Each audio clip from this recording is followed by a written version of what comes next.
Welcome back to another episode of 6 and 6, where we cover 6 stories from around the world in 6 minutes or less. With that said, start your timer. First, we come to the South China Sea, where the comments of Taiwanese President Lee enraged the leadership of the Chinese Communist Party, leading to new rounds of military training off the coast of the island. From BBC, quote, Taiwan said it detected 34 naval vessels and 125 aircraft in formation around the island on Monday. Maps published by Chinese state media indicates its forces were positioned around the whole island. It later said on Monday that the drills had been successfully concluded. The Chinese military, known as the People's Liberation Army, said the drills involved all wings of the army and were designed to simulate attacking Taiwan by land, sea, and air.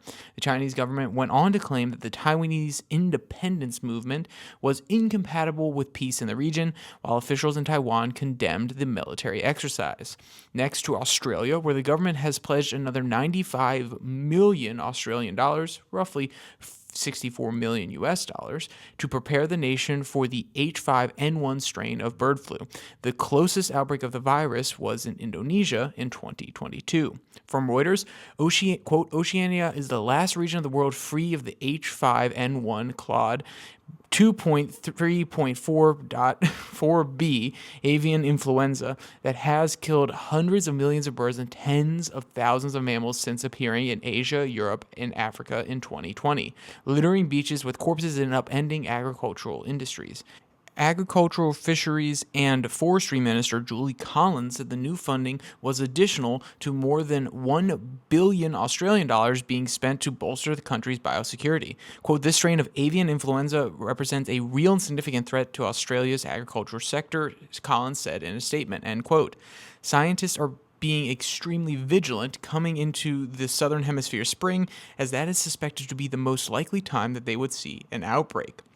Next to the EU, where Marine Le Pen has found herself and her party in some legal trouble. The accusation claims that she misused EU Parliament funds to pay staff members of her party. From BBC, quote, Le Pen and more than 20 other senior party figures are accused of hiring assistants who worked on party affairs rather than the European Parliament, which paid them. She told a court in Paris on Monday that parliamentary assistants paid for by the Brussels Assembly were naturally involved in politics because that is what drew them to be involved in politics in the first place. She claimed it was a false distinction to claim that they should be working solely for the parliament, end quote.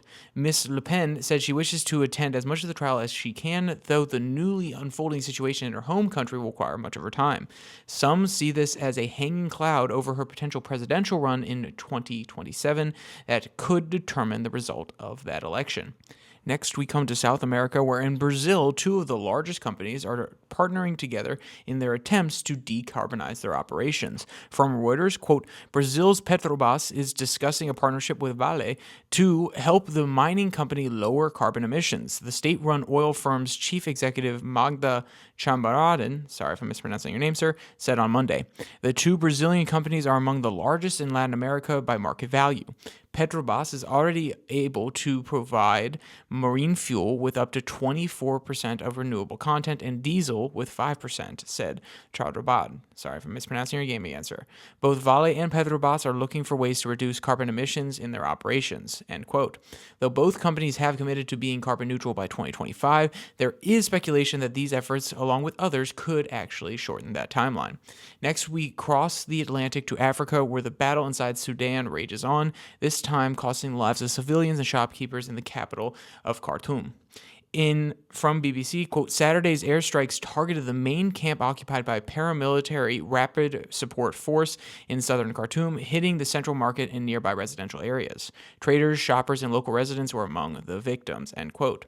The Sudanese government has maintained its statement that the RSF is receiving funding from the United Arab Emirates and made statements to this effect recently within a meeting at the UN.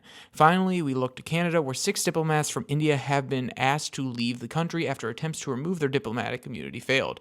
Canada's accusation that these are 6 individuals who are potentially involved in the murder of a Sikh leader, Darheep Singh Nijjar. From Reuters, quote, the government now has quote, clear and compelling evidence that agents of the government of India have engaged in and continue to engage in activities that pose a significant threat to public safety, Trudeau said in a news conference, end quote.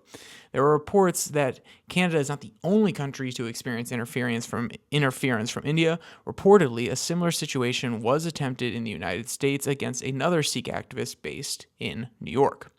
And if you want to read any of today's articles, you want to catch up on any of the news that was mentioned here today, all the links will be in the description below that like and subscribe button. Also down there, you can find the link to the podcast on Spotify, Pocket Cast, and Podvine. And that comes out Monday, Wednesday, Friday. If you want to hear the Twitter tirade, that also comes out on the same day that this gets released, but it's over at the Twitter handle at Your Daily Flip.